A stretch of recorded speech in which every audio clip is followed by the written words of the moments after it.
Hello, everyone, and happy Thursday. Thank you so much for joining us for today's webinar, the EDGE User Group Monthly Update, the April 2021 edition. Just a couple of housekeeping items while everyone gets settled. We are using the Zoom webinar platform for today's webinar, so your mics and cameras are disabled by default. If you have any technical issues during the webinar, please use the chat function and select all panelists, and we will work with you directly to sort it out.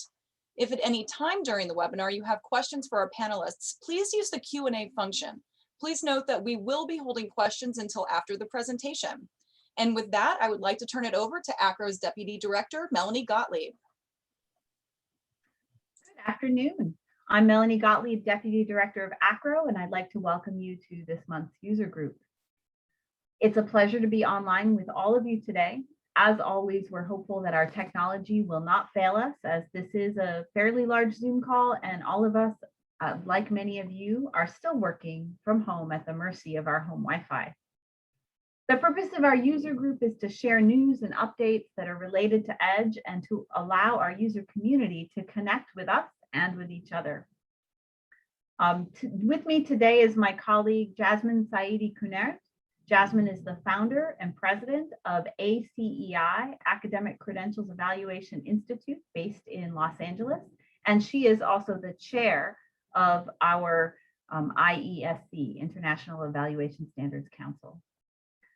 Before we turn to our panelists, I would like to find out a little bit more about who is in the audience.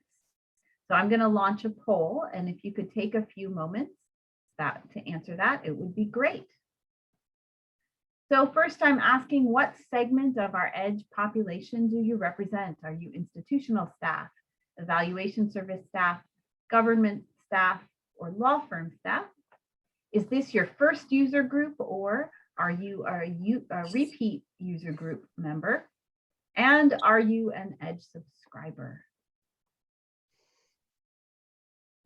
So we will give it another maybe 10 seconds, because it looks like most people have gone ahead, and I'm going to end the polling.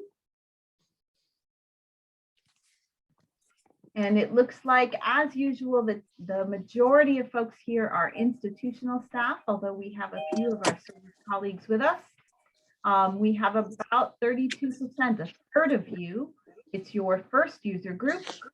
And most of you are EDGE subscribers, although there are 6% of you are not. So if any of you who are not EDGE subscribers are interested in checking out EDGE, please reach out to us and we will be happy to give you a trial. All right. And now I would like to turn the mic over to Jasmine. Thank you, Melanie. Well, hello, everybody. It's a pleasure to be with everyone here today. Again, I'm Jasmine Saidi Kunert, and I'm currently serving as chair of the IESC, and it has been just a joy to be part of this group. I've reunited with a lot of colleagues that I've pretty much grown up with in this field, and new members. So it's a delight to be part of this wonderful group of peers. Joining me today on the panel are two of my colleagues on the IESC. We have Nancy Katz from the Evaluation Services in Chicago, and we have Robert Watkins, who's with the University of Texas at Austin. Just a quick review of what the role of IESC is. We are a group of volunteers, and all of us represent whether either public or private institutions of higher ed, or we are with private credential evaluation agencies. All of us have been involved in this field for many years and contributed to various publications, authored research projects relevant to the field of international ed, comparative education, country studies, and so forth. So it is just a delight for us to be part of the IESC, where we can bring together this experience that we have amassed over the years and share it with you, those of you who are subscribers to EDGE, which is such a valuable resource. I cannot praise it enough. And our role is to review the country profiles and the credentials and the grading scales and address the questions that are presented to us by our EDGE subscribers who either come across new documents or see some irregularities in maybe some of the information, because please be advised that the content that is on EDGE goes back for a couple decades. So it is constantly under review and updating, and that's the role of the IESC, to review current information that is presented and validate that information and reach a consensus when it comes to the credential advice. So what you see on the placement recommendations or credential advice is based on a majority consensus reached by members of the IESC. The agenda for today, that would be our next slide, please, will be focusing on a country update on Macedonia. This has been a country profile that has gone through extensive review and update. The author is Alex Popovsky with UCredo in Florida, and my colleague Robert Watkins will be presenting on this country update. And Nigeria focuses on the Postgraduate Diploma, very fascinating credential with various ways of obtaining it. And my colleague Nancy Katz will be providing you with an overview. Then we will look into our IESC fellowship program, introducing our 2 new fellows, and then the work of our former 2 fellows who completed their research on the offshore medical schools. And if you did not attend the ACRO annual meeting presentation on this, I hope the recording of this webinar is available, because it was an outstanding presentation, very thorough, and made all of us in the IESC really proud of our fellows and the contributions that they've made. Finally, there will be an overview of the International Exam Status Report, and then we will open it up for question and answers. So let's move to our first item on the agenda, which is Macedonia, and I will pass this on to Robert Watkins. Thank you, Jasmine. First of all, let me reiterate and emphasize what Jasmine did, that that the presentation that Alex did at the ACRO virtual annual meeting was fabulous. And it is available, as you can see on that first slide at the bottom, that bottom bullet, it is available for those who did attend the conference. And so it'll be available for, I believe, another 30 days or within a 30-day time span, and that you can go in and collect that. What this is first of all, as Jasmine mentioned earlier, the EDGE dates back a ways, 15 to 20 years ago, and it was rolled out rapidly. I think those of you that have been to this webinar before have heard me say this on numerous occasions. And there tended to be, the result tended to show the speed with which we acted when we rolled it out. And so what we found ourselves doing over the last 15 years or so is enhancing EDGE, changing things, correcting things, adding things. And so it's not surprising then that we would add things here and there.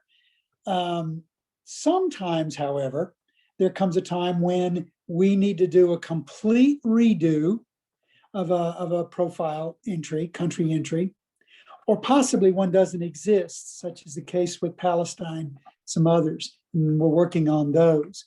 So what happens then is that we, the IESC, goes out and elicits volunteers to do one of these profiles in toto, or completely redo it. And Alex Popovsky of UCredo agreed to do that for Macedonia, himself a Macedonian. And he did a marvelous job. And so we have just finished on the IESC dealing with it, as you can see there. We dealt with the changes in the education law, which took place in 2007, 2008, which he documents very well in the profile. It included transition to 13 years of primary, secondary education. He came up with 27 credentials for inclusion in there. And we had only about 13 or so. And in fact, I did a recent comparison of those. And it turns out that that he had almost doubled what we had in there already. So it was very welcome, his addition to that. Naturally, to be fair to the previous entry, Alex added something that had not been there, which is the Bologna compliant degree structure, which we'll get into in the next couple of slides. The other thing that was interesting about the credentials, I thought, that was an improvement over what we had. In the previous one, we had the Cyrillic and the English translation. Well, Alex provided that, but he also had the Romanized Macedonian, so that you can, as you'll see in the next slide, as we start getting into credentials, you could actually see the Romanized letter version if you don't read Cyrillic. And believe me, I'm only barely starting to creep around in Cyrillic. Then you'll really appreciate that aspect of it. Again, he researched it all. He then turned it over to us. I served as monitor. And what we do when we have one of these redos or one of these complete new profiles is to assign someone from the IESC to monitor and work with that author. And so I was the one that worked with Alex on that. As he brought it back to us and as the IESC began to grapple with all the work that he had done, particularly the credentials and its advice, and their advice, we also started to ask questions among ourselves about some things that we needed to go back to Alex and ask him about. And Ann Koenig was key in some of those. And the two credential slides that we're going to highlight today, or three actually, Ann was pretty much the one that was moving forward on that, and we got it straightened out with Alex. And so we're real excited that soon this will be in the actually in Edge, replacing in a couple of instances that's there, the overview, the credentials, and in addition to the grading scale as well. So if we can go to the next slide, I'll start pointing out some of the credentials. The first one was the secondary school leaving certificate. While I can read at Macedonian, I certainly can't speak it. But those of you that have dealt with a lot of Eastern European, even Russian credentials will recognize Sredno Obrazovание, which is, of course, secondary education. It comes at 4 years after 4 years of general secondary, generally at a gymnasium, but not exclusively. And the advice then that we gave was that it represents completion of senior high school in the United States. Somewhat straightforwardly, somewhat unsurprisingly, that was pretty straightforward. Then Alex provided us a nice note in there that says, prior to 07-08, one could enroll at university by presenting this, the secondary school leaving certificate, and passing an entrance exam. But from that time, the government introduced a mandatory state maturity examination, and that replaced that entrance exam to universities. So it's less like the SAT, more like, say, the baccalaureate in France, or perhaps Abitur in Germany, things like that. Now, there are other maturity exams that were that resulted from this, because as you all know, dealing with credentials, there are going to be different tracks at the secondary level: vocational, technical, etc. Art, ballet, music is another one in Macedonia. And so Alex talks about that at length, and you can see the comparison when we get it in there of how that might differ from the general secondary school leaving certificate and the exam associated with that. So let's go to the next slide. And the next one, this one is the first pre-Bologna first university degree awarded after 4 to 5 years post-secondary study. And in that the length depended on the discipline that was involved there. Not surprisingly, we indicated that it was comparable to a bachelor's degree. Those of you that are familiar with EDGE, those of you who have been in the field a while and know the thinking behind a lot of what we do, there tends to be the default to year counting. And so we're looking for a first university degree of 4 years or more duration. When it's more, Generally speaking, we still keep it because it's a first degree at a bachelor's comparability. Now that changes with Bologna, but that's another story, and we'll get into that.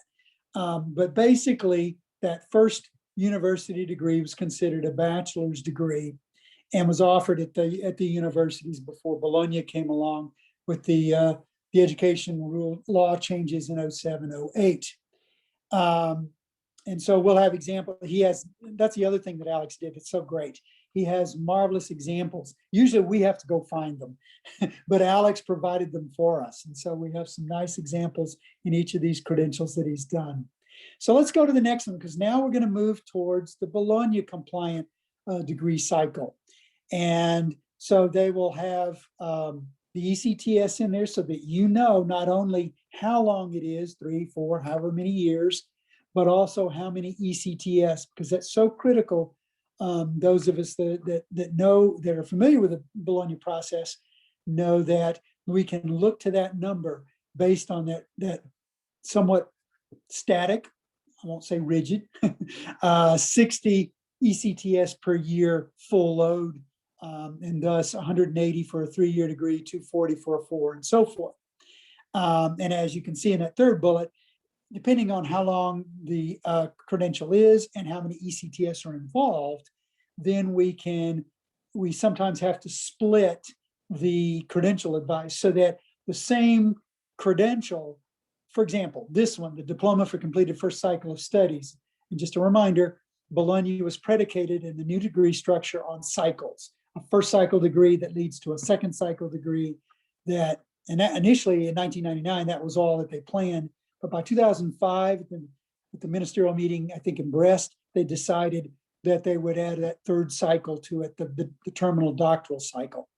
But we might then have Diploma for Completed First Cycle Studies, Credential Advice for 180 ECTS, 3 years, and different advice for 4 years, 240 ECTS. So we'll do that, and we'll not have any problems doing it. So be sure when you look at that credential advice that you know you match the one you have on your desk to the one that has either this amount or that amount.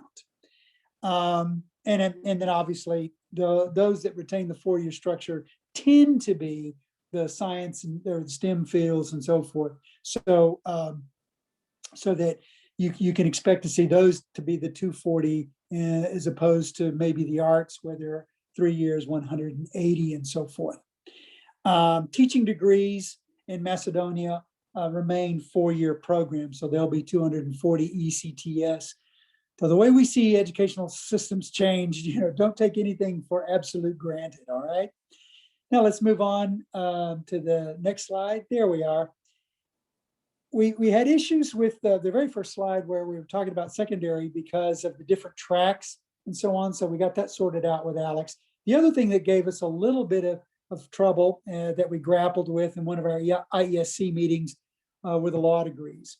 And that's where Ann Koenig really came into her own, because that's her area of expertise, because ACRO works with the LSAC folks in terms of evaluating overseas legal education. And so she's very familiar with a lot of that, a lot of those degrees around the world.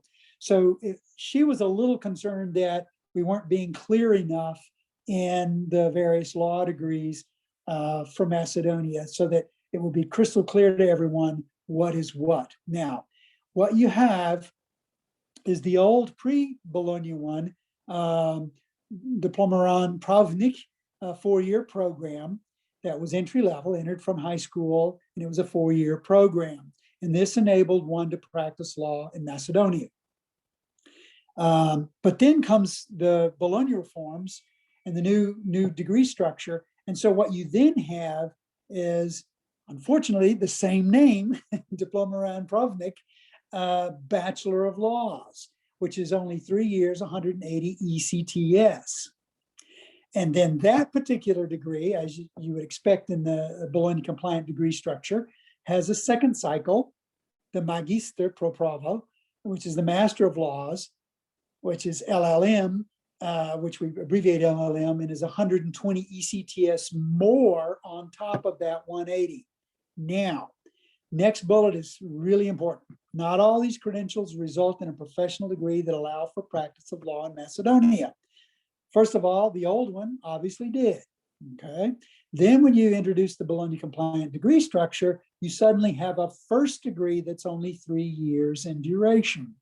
And that's not sufficient to practice law in Macedonia now. And so you need that Master of Laws, that Magister, 120 ECTS more, 2 years more, 5 total, 300 ECTS total, in order to practice law in Macedonia under that structure.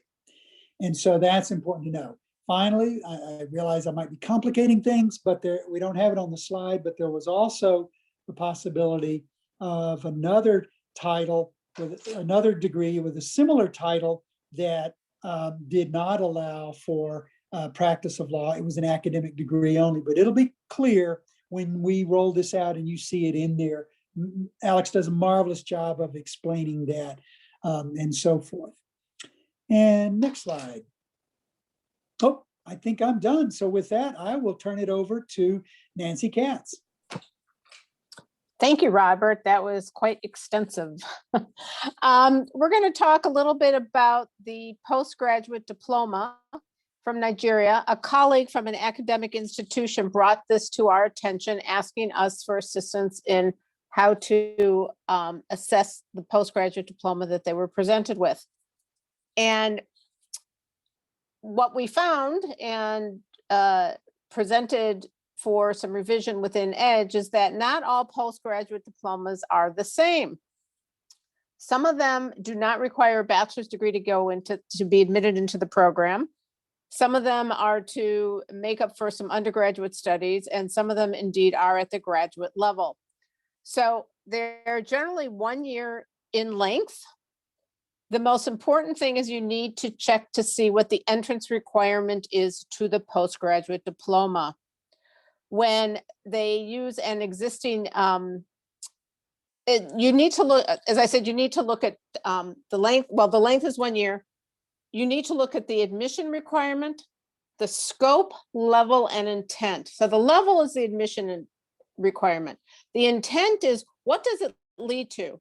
It's possible that there's a postgraduate diploma for bachelor degree holders that want to get some specialization in another field of study. So these courses tend to be at the undergraduate level. You can get a postgraduate diploma in education.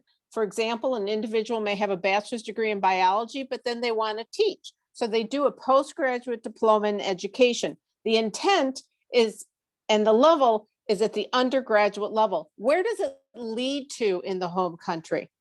For both the scenarios that I just mentioned, if they want to do specialization in another field, such as education, or a biology major wants to study computer science, this will then lead into a master's degree program. They don't get exemption, it's admission into a graduate program. The other scenario could be a higher national diploma holder that wants to go into graduate school, and they generally cannot attend a master's degree program with just an H&D, higher national diploma. So they need to do a year, almost like a bridge program, between the higher national diploma and the master's degree program. We looked at these and we consider these all to be at the undergraduate level. In comparative education, this postgraduate diploma, for example, in education, is similar to a Bachelor of Education in India, where you do a 3-year bachelor's degree and then a 1-year Bachelor of Education degree, and to be eligible to teach as a teacher in the field of study at the 3 years of undergraduate study. I have a degree in comparative education, so I'm always looking at how does this compare to other countries? So this is what we looked at as well. What is the level, scope, and intent of the program?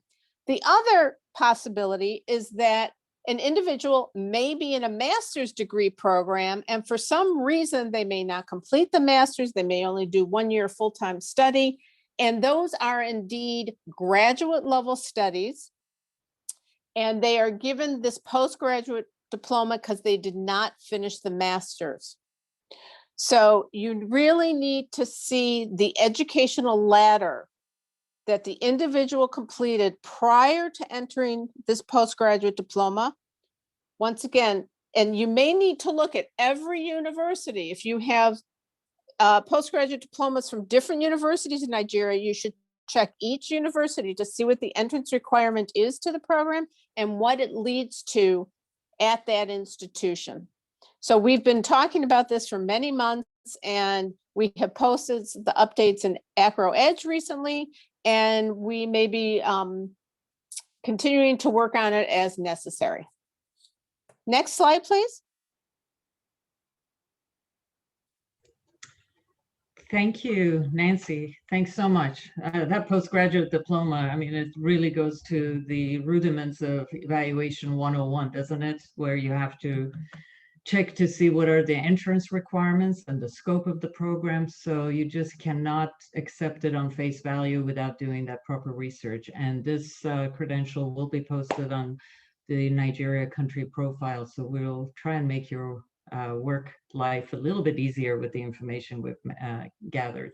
Thank you, Nancy, for that presentation.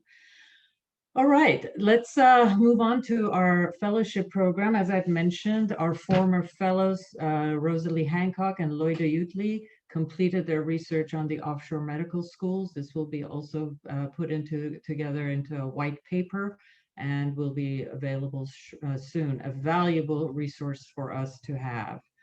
And I am so excited to introduce to you today our two new fellows, Rebecca Jacob and Haley Klimenage. Rebecca is with Indiana University, Purdue, and Haley is with Algoma University in Canada. They've just joined us. We have not yet fully assigned them our research project, but I do believe, Robert, you're one of the mentors along with Jennifer Mink. Perhaps you'd like to add a couple of words. Yes, we've had our first orientation meeting with the two, and thanks to Emily and Jen, who'd been prior mentors and had really put the orientation piece together. So we just use that again to introduce them to the position. And I think I'm trying to remember if we finally told them what we had in mind for them. And so we'll save that perhaps for next time, but it's going to be a challenging one. We're still working it out in IESC. In fact, I think at our next meeting, Jasmine, we're going to iron out what it is we want them to do so that they can begin their research and produce that. And let me just say that first of all, they're going to be a fabulous addition to the family of fellows, if you will, now in its third generation. And those prior fellows have done fantastic jobs. Their white papers are posted to the IESC webpage. This one, ultimately, when it's finished, will, like the others, be presented at an ACRO annual meeting, and then an actual printed white paper form that will appear on the IESC website. And so I encourage you to keep an eye open for that. And secondly, I encourage others to be thinking about becoming one of these fellows. It's an 18-month service, and they're involved with all our meetings, which are telephonic. Or virtual, rather. They were telephonic. Now they're by Zoom, so not surprisingly. And they're not expected to contribute, but they're expected to sort of soak up everything that goes on in those deliberations. And then they're ready by the end of the time to make a significant contribution to the field, which is that white paper and that presentation at ACRO annual meetings. So I look forward to it. They're going to be fantastic, and they're going to be given an intriguing topic. Back to you, Jasmine. Thank you so much, Robert. Yes, I echo what Robert just said about our fellowship program and our past and current fellows. So exciting to have these individuals on board. Well, we're done with our kind of update report. I will pass this forward or back to Melanie.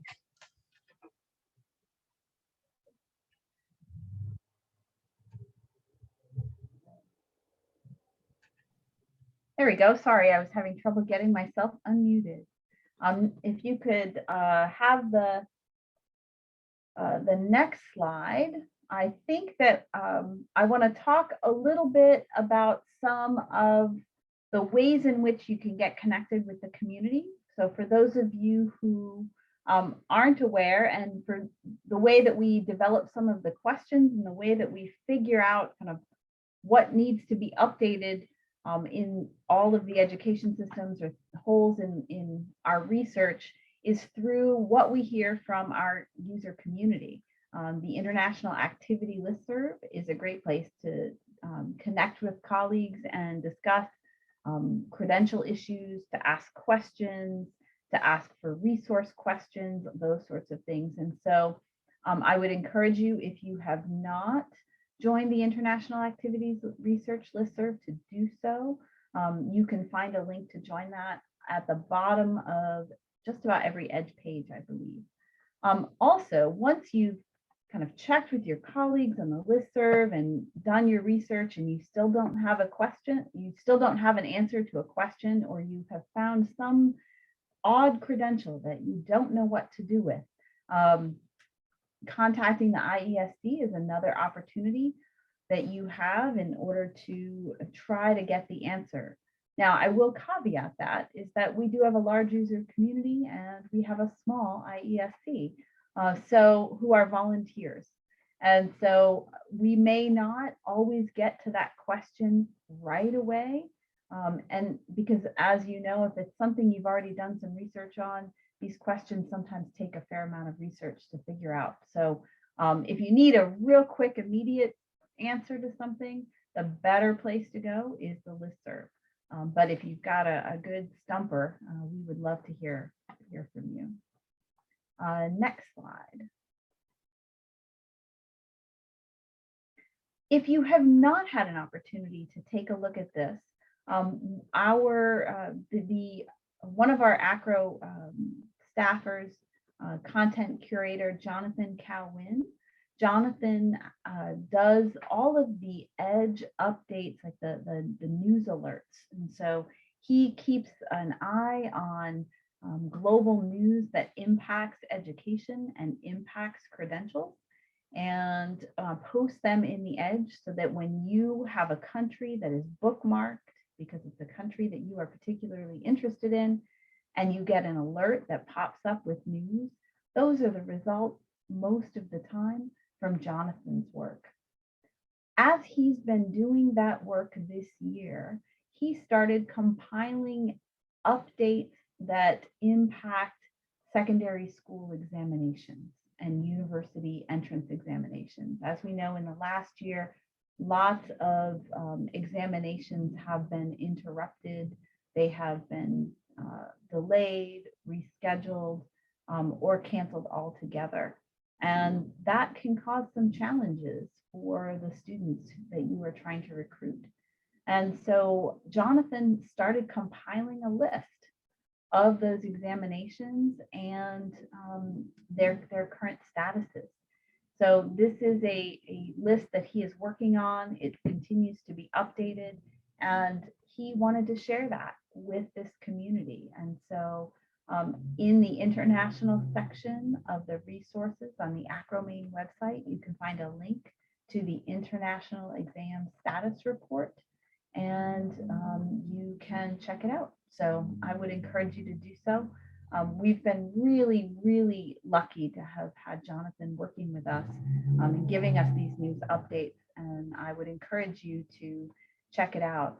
And if you have other information that you think should be included in that resource, Jonathan has encouraged you to go right ahead and email him, and his email address is listed on this slide. And so we hope you'll find this resource valuable. Next slide. And now we are moving to the questions section.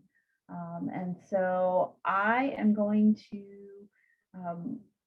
go through the Q&A, and if you have a particular question, I'm going to suggest that you pop it into the Q&A section. I have the first question that I will answer right away, which says, do you have to be an ACRO member to be selected as an IESC fellow? So I will say that in general, we like to have folks join ACRO when they join as an IESC fellow. But we would certainly consider an applicant who is not an ACRO member who has a strong background. And what I would hope is that perhaps through that experience of going through the IESC fellowship, if you were chosen, that you might recognize the value of ACRO membership. Melanie, perhaps we should just to remind people what some of the other parameters, the years of experience, that kind of thing. Absolutely. And if I had that right in front of me, I would be able to be really definitive about it. But the experience, what I can say philosophically is that the years of experience, we are looking for people who are relatively newer to the profession. So to be an IESC fellow, we are looking for someone, am I correct, Jasmine, that it's the first 5 years Yes. of your career in Yes. international credential evaluation or admissions? Mhm. The goal of the fellowship is to introduce people who are in the early stages of their career to the process that experienced evaluators go through in the critical thinking and the research and approach to credential evaluation.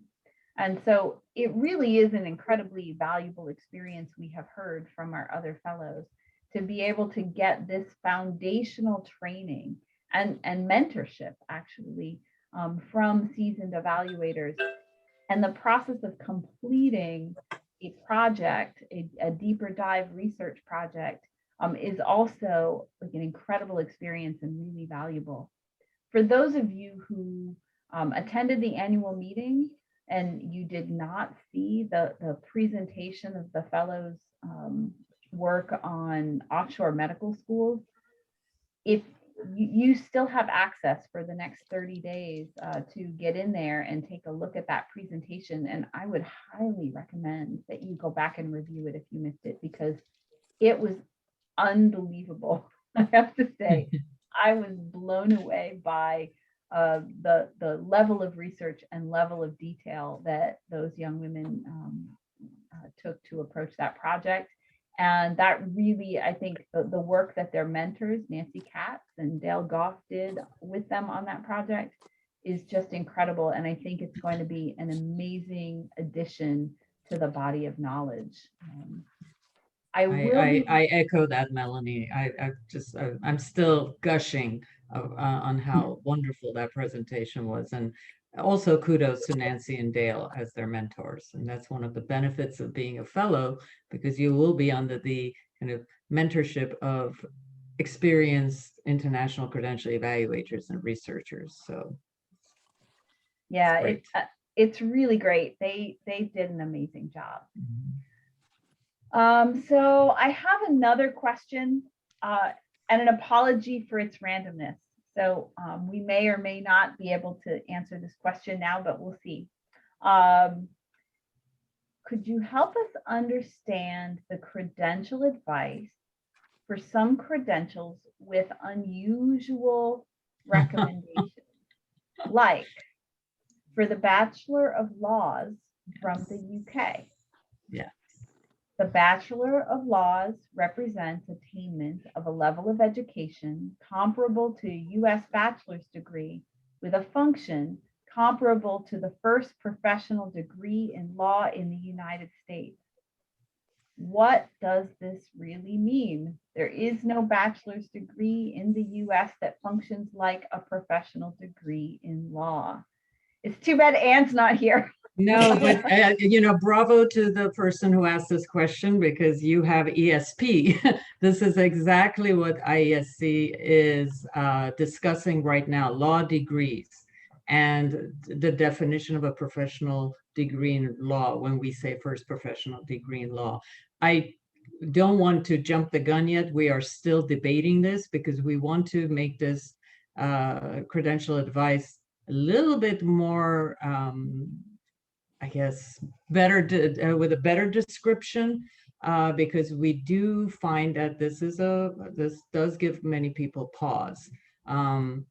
I have Nancy and Robert on the panel Sure. if they want to Jasmine, add. I'd be glad to jump Mhm. in on that, but welcome Nancy's additional input. First of all, I want to take us back to the beginning of EDGE, when it was clear what we wanted to do was to have educational systems around the world. We didn't expect there would be as many as there would be. We thought we could get away with a fewer number than we did, but as many credentials as we could come up with. Initially, we thought in terms of benchmark credentials, something like a high school graduation, something like the first university degree, an advanced university degree, and maybe a terminal university degree with some professional degrees like medicine, law, vet med, dentistry, et cetera, sort of sprinkled in there as well. It soon became evident that we needed to put just about every credential in there because the user base expected it. And so we began to backfill and do that. One of the things when we built the template, and the template was fairly simple. When I say template, I mean, we came up initially with some basic credential advice responses. Anyone that's familiar with the old publications in the days when the National Council on the Evaluation of Foreign Educational Credentials existed, they had what was known as placement recommendations, PRs. And their language was fairly standard. Eligible for graduate admission meant it was a bachelor's and so forth and so on. So we came up with similar kind of language. We wanted to be able to go country to country and say, this degree is comparable to a bachelor's, this is comparable to a master's, a doctorate, and so forth and so on. Now, obviously, when we came across the professions, it became a little dicier because, as everybody out there knows, the US educational system with respect to many professional degrees is very, very different than what you see in other countries. And the questioner here has picked a really good one. The UK LLB, Bachelor of Laws, is a first 3-year bachelor's degree like any other, only it's in the discipline of law. And so in the United States, on the other hand, we require that you have graduated high school and achieved a first degree.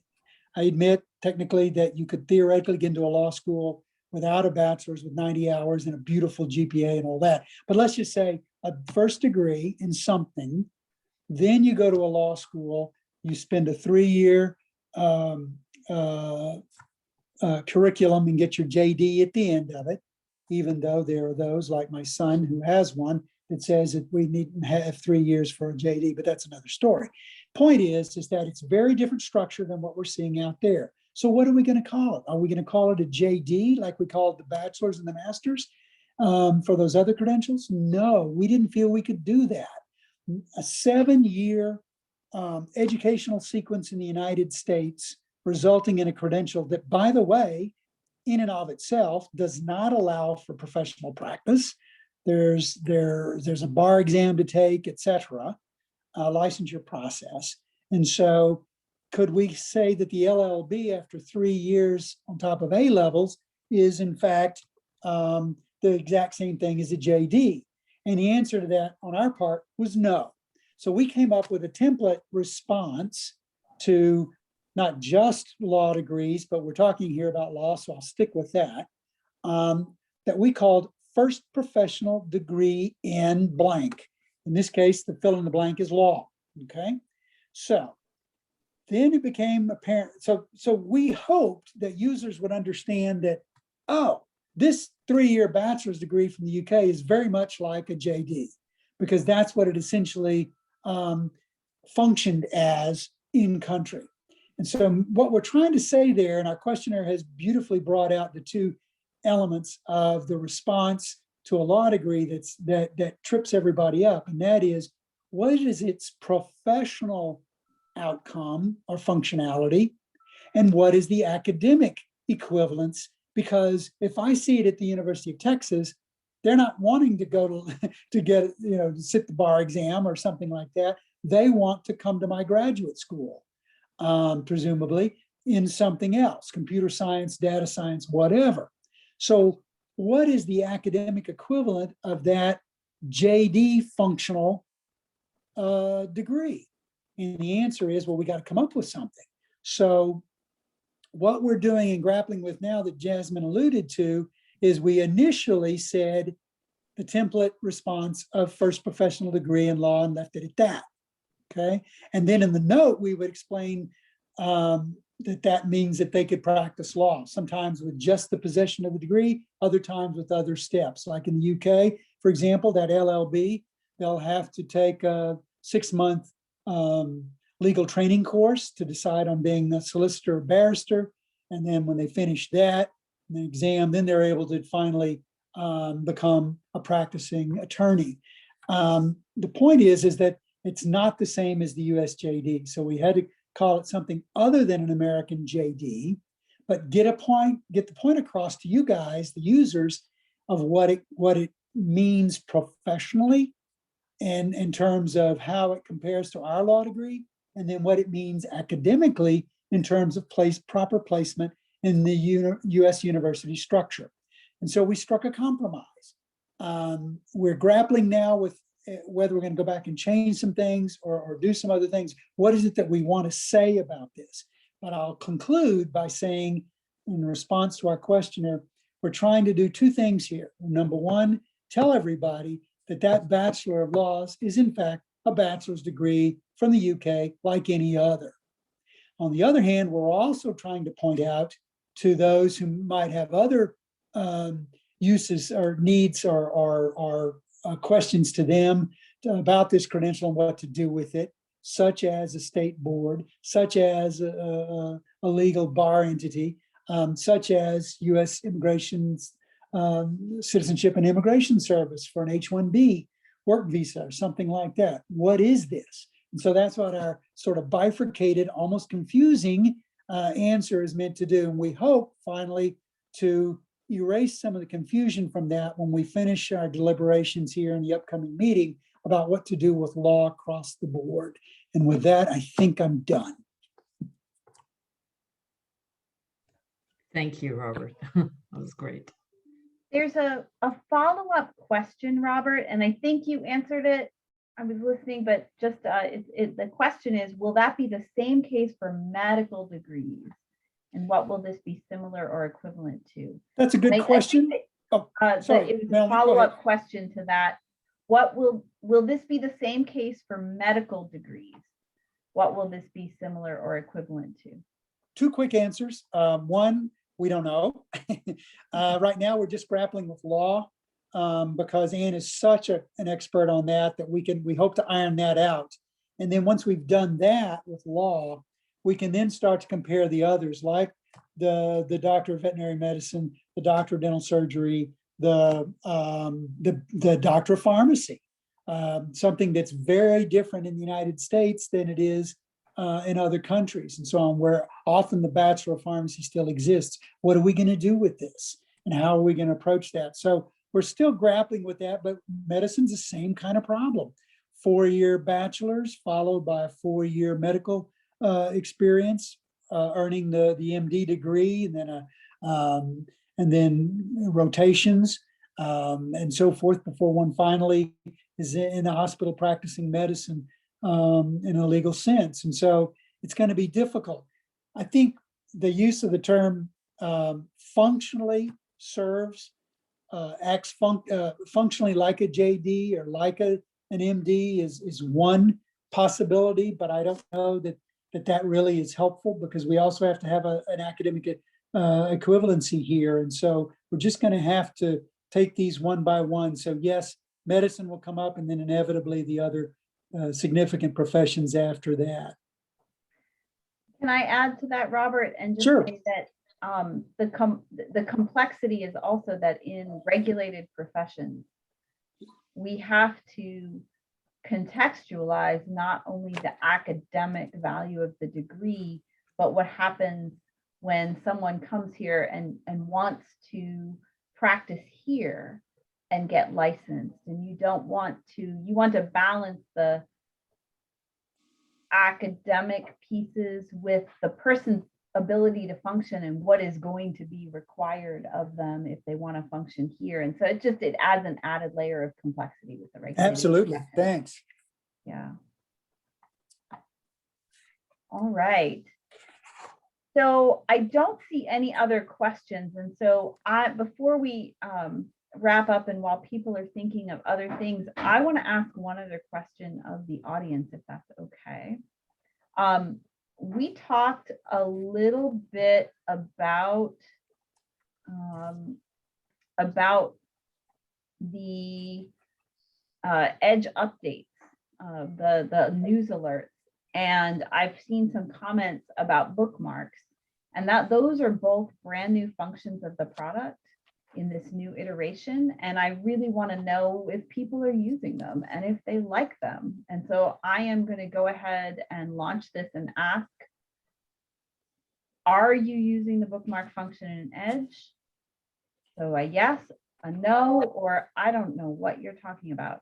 And are you reading the EDGE alerts in EDGE? Again, a yes, a no, I have no idea what you're talking about.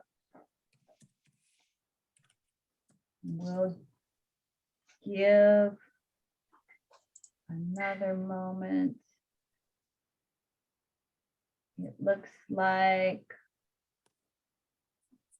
we'll give maybe another 5 seconds. And I'm going to go ahead and end the polling and share the results. And so what these results tell me is I have some work to do. So in terms of using the bookmark function in EDGE, 23% of you say yes, 33% of you say no, and 45% of you don't know what we're talking about. And so this is something that I will need to share and make sure you are aware of. Maybe I'll talk a little bit about it in a minute. And then do you read the EDGE alerts? 45% of you do, that's great. 18% of you don't. Another 38 don't know what we're talking about. So thank you very much for indulging me on that question. And what I will do is maybe at the end, I will pull up EDGE, and the people who are interested can hang out a little bit longer, and I will pull it up. But basically, the bookmarking function gives you the ability to choose countries that you go back to all the time. You know, we all have countries that we see all the time at our institutions, and they're countries that we reference all the time. And after a while, you kind of know what EDGE says about those countries, right? Because you visited the profile 57 times in the last 3 weeks, and you know. But what if something changes and you don't know it and you don't go back and check because it might have changed, there might have been something new. And so if you bookmark the site, if you bookmark the country, every time there is a substantive update, so a new credential added, Credential Advice revised, new sample documents added, whatever that substantive change was made, you will get a little alert when you log in, and it will say, these are the things that have happened in the profile that you're following since the last time you checked. And so it's a really, really great tool. It's something that I wished I had when I was an evaluator. And so, oh yeah, someone says, oh, yes, from Anna, definitely click the bookmarks. And then also the EDGE alerts are also sort of tied to those bookmarks.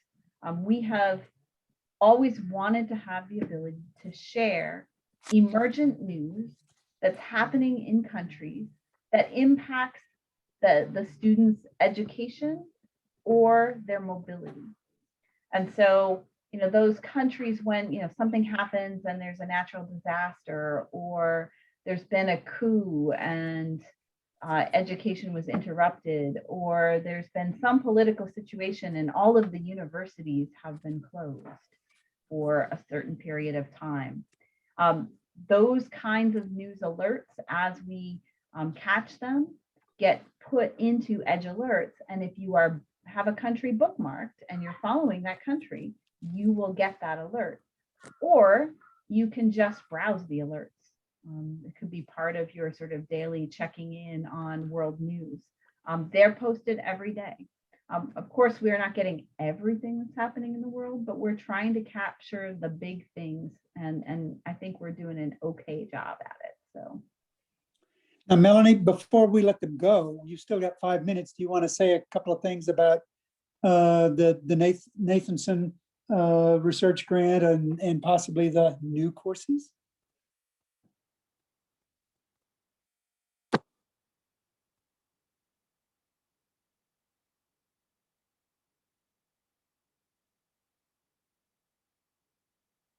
Melanie, you need to unmute.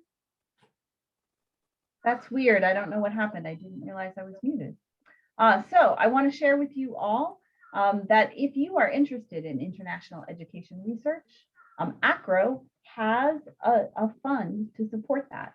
So we award in the Gloria Nathanson Research Fund for International Education, we have awards of up to $1,000 to support travel expenses, research materials, or other direct costs related to international education research. It is not a difficult application process. We will fund all kinds of topics. If you want to do an EDGE update and you need to do some research, we will fund that through the research grant. If you want to write a white paper on a topic of interest, we can fund that as well. So I urge you to go to the acro.org and check that out. Next slide, please. And long awaited, but we have launched, it says ACRO to launch new on-demand courses. They have been launched. They are available at acro.org today. And if you go to acro.org, there is a tile on the front page that will take you directly to the courses. We have 10 courses available, 2 that are more broad foundations courses, and then another 8 that are a little bit more country specific. They are affordable. They have self-paced stackable modules. They're integrated digital badging. And so once you've completed the course and complete the assessment and pass the assessment, you will get a digital badge that you can add to your LinkedIn profile or to an email signature, and you can share it. And these are the foundation pieces to what will be an extensive series of ACRO International Credential Evaluation credentials. So we look forward to you checking them out. Next slide. If you would like to stay in touch at ACRO, you can join the EDGE email list. You can join the International Activities Listserv, which we talked about earlier, and you can subscribe to the ACRO Connect newsletter, which has much more general news. ACRO Connect articles that are international related appear at the very bottom of the EDGE profile. And I will say, actually, for those of you who didn't know what the emergent news and updates were, in this slide, you can see the picture here. Emergent news are in this blue band, and they're also marked on the map, so you can get a quick scan of what countries have emergent news. And the latest updates are right above them, and those are also marked in the map. But then if you have the country bookmarked, you can see them organized by country as well. And next slide. I think that's it. All right. And we are right about at time. So if anyone would like to stay on, I would be happy to very quickly open up EDGE on my browser, share it, and show you where the bookmarks are. So if you are not interested in that, we can say goodbye and thank you very much. We appreciate you. And I will, in just a moment, get EDGE up and show those of you who haven't seen the bookmarks.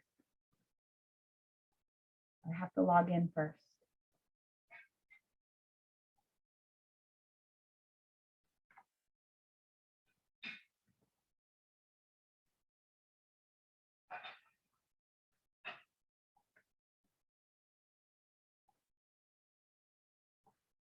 All right, I am sharing screen. It does look like there are a few people who are still here.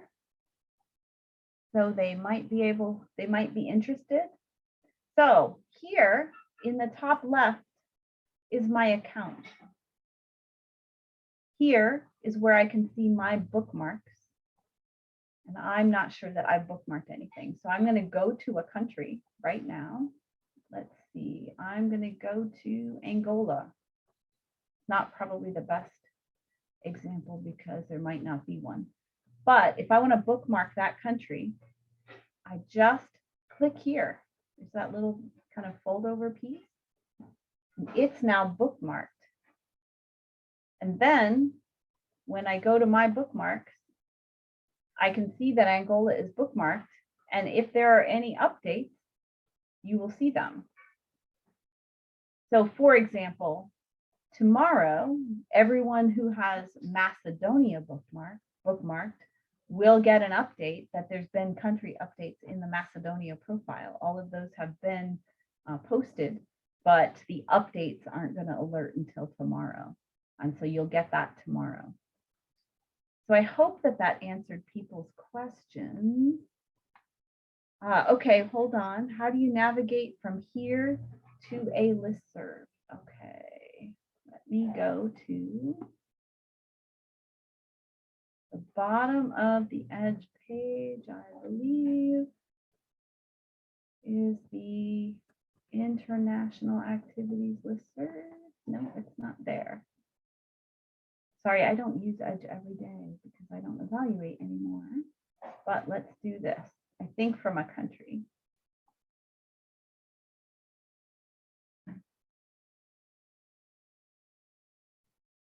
All right, so from a country, again, here's where I would bookmark it.